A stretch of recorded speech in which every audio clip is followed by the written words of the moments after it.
Hello everyone, आज हम BST का 8.2 जो चैप्टर है नियंत्रण की प्रणालियाँ, टेक्निक्स ऑफ कंट्रोलिंग, इसके बारे में हम आपको बताएंगे। और काफ़ी बड़ा चैप्टर है ये, इसलिए इसमें से जो इम्पोर्टेंट्स बातें हैं वही आपको आज डिस्कस करेंगे, ज़्यादा डिस्कस नहीं करेंगे। जो ज़रूरत है काम की है उनको बताएंगे। तो सबसे पहले तो हम नियंत्रण की प्रणाली है जो टेक्निक्स ऑफ कंट्रोलिंग है उसका चार्ट देखेंगे। इस चार्ट में नियंत्रण प्रणाली को, कंट्रोल टेक्निक्स को दो भागों में बांटा है। एक परंपरागत नियंत्रण प्रणाली, एक आधुनिक नियंत्रण प्रणाली। फिर परंपरागत नियंत्रण प्रणाली के इसने 4 भागों में बांटा है और आधुनिक नियंत्रण प्रणाली को इसने 6 भागों में बांटा है। तो जिसमें से हम आपको इनमें से किसी के विषय में ज़्यादा डिस्कस नहीं करेंगे।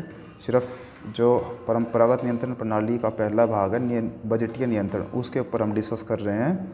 तो सुनिए, सबसे पहले जो हमारा बजटीय नियंत्रण है उसके बारे में, उनका मीनिंग और उसकी फीचर्स जो है, फिर उसके बाद हम आपको आगे लेके चलेंगे। सुनिए, बजटीय नियंत्रण प्रबंधकीय नियंत्रण की सर्वाधिक लोकप्रिय पद्धति है। मतलब प्रबंधकीय जो नियंत्रण है ना, उसकी सबसे अच्छी पद्धति है। इसका आशय बजटों द्वारा नियंत्रण करने से, मतलब बजटों द्वारा जो कंट्रोल करना, बजट के माध्यम से कंट्रोल करना मतलब। तो बजटीय नियंत्रण पद्धति का विस्तृत अध्ययन करने से पहले हमें 3 मिलती जुलती कुछ मदें हैं, उनका पता चलाना है। एक तो बजट क्या है, बजट बनाना क्या है, बजटीय नियंत्रण क्या है, इनका अर्थ समझना जरूरी है। तो सबसे पहले हम बजट के बारे में समझते हैं। बजट भावी कार्यवाही की गणनात्मक विवेचना है। मतलब भविष्य में जो किया जाना है उसकी वित्तीय रूपरेखा बजट कहलाती है। भाई भविष्य में क्या से कितना खर्चा करना, वो रूपरेखा तैयार करना, वो बजट है। और बजट बनाना वह प्रक्रिया है जिसके द्वारा बजट का निर्माण किया जाता है। मतलब बजट बनाने संबंधी सभी सूचनाएं और आंकड़े इकट्ठा करके उन्हें एक विवरण का रूप देना, वो बजट बनाना कहलाता है। ध्यान रखना, उन आंकड़ों को इकट्ठा करके एक विवरण का रूप देना, वो बजट बनाना है। और भविष्य के जो क्या किया जाना, कैसे करना, उन रूपरेखा को हम बजट कहेंगे। उन आंकड़ों को इकट्ठा करके विवरण बनाने को हम बजट बनाना बोलेंगे। और बजटीय नियंत्रण को क्या बोलेंगे? यह एक व्यवस्था है जिसमें नियंत्रण के उद्देश्य से बजटों का प्रयोग किया जाता है। मतलब कंट्रोल करना हमें पैसे का किस तरह से करेंगे। जब एक व्यावसायिक संस्था की विभिन्न क्रियाओं को नियंत्रित करने के लिए बजटों का प्रयोग किया जाता है तो इसे बजटीय नियंत्रण कहते हैं। समझ आई बात? यहाँ से कर लेना आप लोग। जब एक व्यावसायिक संस्था की विभिन्न क्रियाओं को, जो भी बिजनेस है उसकी जो भी डिफरेंट क्रियाएं होंगी, उनको कंट्रोल करने के लिए बजटों का प्रयोग किया जाता है तो इसे बजटीय नियंत्रण कहते हैं। तो ध्यान रखें आप ये बात। अब हम बजटीय नियंत्रण की विशेषता पढ़ेंगे, जिसमें सबसे पहले है तुलनात्मक अध्ययन। मतलब बजटीय नियंत्रण की प्रथम विशेषता है तुलनात्मक अध्ययन करना। तुलनात्मक का मतलब है कंपैरिजन करना, मतलब दूसरों के साथ। तो इसके अंतर्गत बजट आंकड़ों और अनुमानों की तुलना वास्तविक कार्य प्रगति से की जाती है। वास्तव में क्या चल रहा है और अब क्या है, उसके साथ कंपैरिजन करना, वो तुलनात्मक अध्ययन पहली विशेषता कहलाएगी। उसके बाद विचलनों का विश्लेषण। मतलब बजटीय नियंत्रण के अंतर्गत वास्तविक और परिमापित आंकड़ों की तुलना करके विचलनों का पता लगाकर उनको गहराई से अध्ययन किया जाएगा। ठीक है। फिर उसके बाद जब हमें पता चल गया ये विचलन है, ये प्रॉब्लम है, गलती है, तो उसमें सुधारात्मक कार्रवाई करेंगे। मतलब लगभग ऐसा चल रहा है जैसे कंट्रोलिंग की प्रोसेस चल रही थी। ठीक है। तो इसके अंतर्गत विचलनों के कारणों का खोज करके उसमें सुधार करेंगे, उपाय सोचेंगे भाई कैसे कैसे इसको ठीक किया जा सकता है। फिर सभी विभागों के लिए बजट। इसके अंतर्गत किसी एक विभाग अथवा क्रिया के लिए बजट न बनाकर सभी डिपार्टमेंट के, सेल डिपार्टमेंट हो, परचेज डिपार्टमेंट हो, प्रोडक्शन डिपार्टमेंट हो, सभी के लिए बजट तैयार किया जाता है और पूर्वानुमानों पर आधारित होते हैं। बजटीय नियंत्रण प्रक्रिया में बजटों का निर्माण किया जाता है जिनका आधार पिछला हिसाब देख के, पिछले बार क्या था क्या नहीं था, उसको ध्यान में रख के किया जाएगा। फिर उसके बाद इनकी जो लाभ होंगे ना, वही विशेषता हैं। तो आप विशेषता और लाभों को एक ही हेडिंग बना के लिख सकते हैं, डोंट वरी। उसके बाद मैं आपको बताऊंगा इसकी हानियां या सीमाएं। ठीक है। तो बजट नियंत्रण के जो दोष या हानि या सीमाएं हैं वो है गलत अनुमानों का खतरा, कि बजट पूर्वानुमान पर आधारित होते हैं। मतलब पिछला आइडिया लगा के हम करते हैं और पूर्वानुमान कभी भी खतरे से खाली नहीं होते, मतलब खतरा भी हो सकता है।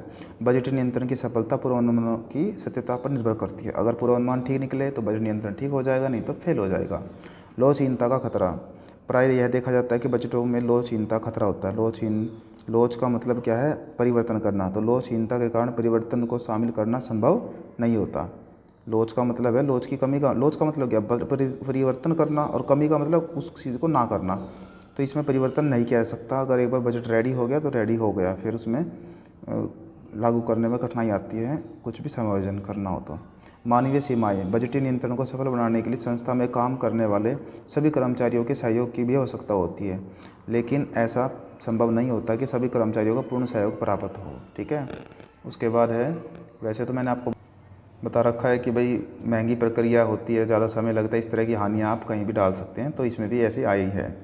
आगे हम पढ़ते हैं अति बजट का खतरा, कि विभागीय अध्यक्षों की यह प्रवृत्ति होती है कि वे विभागीय बजटों में खर्चों की आवश्यकता से अधिक दिखाते हैं, मतलब जितनी ज़रूरत है उससे ज़्यादा खर्चा दिखाते हैं, क्योंकि उनको अपने प्रस्तुत किए गए अनुमानों में कुछ कटौती होने का अंदेशा रहता है। यदि गलती से उनका बजट बिना कटौती किए ही पास हो जाए तो वे ज़रूरत से ज़्यादा खर्चे करके संस्था को हानि पहुँचा सकते हैं।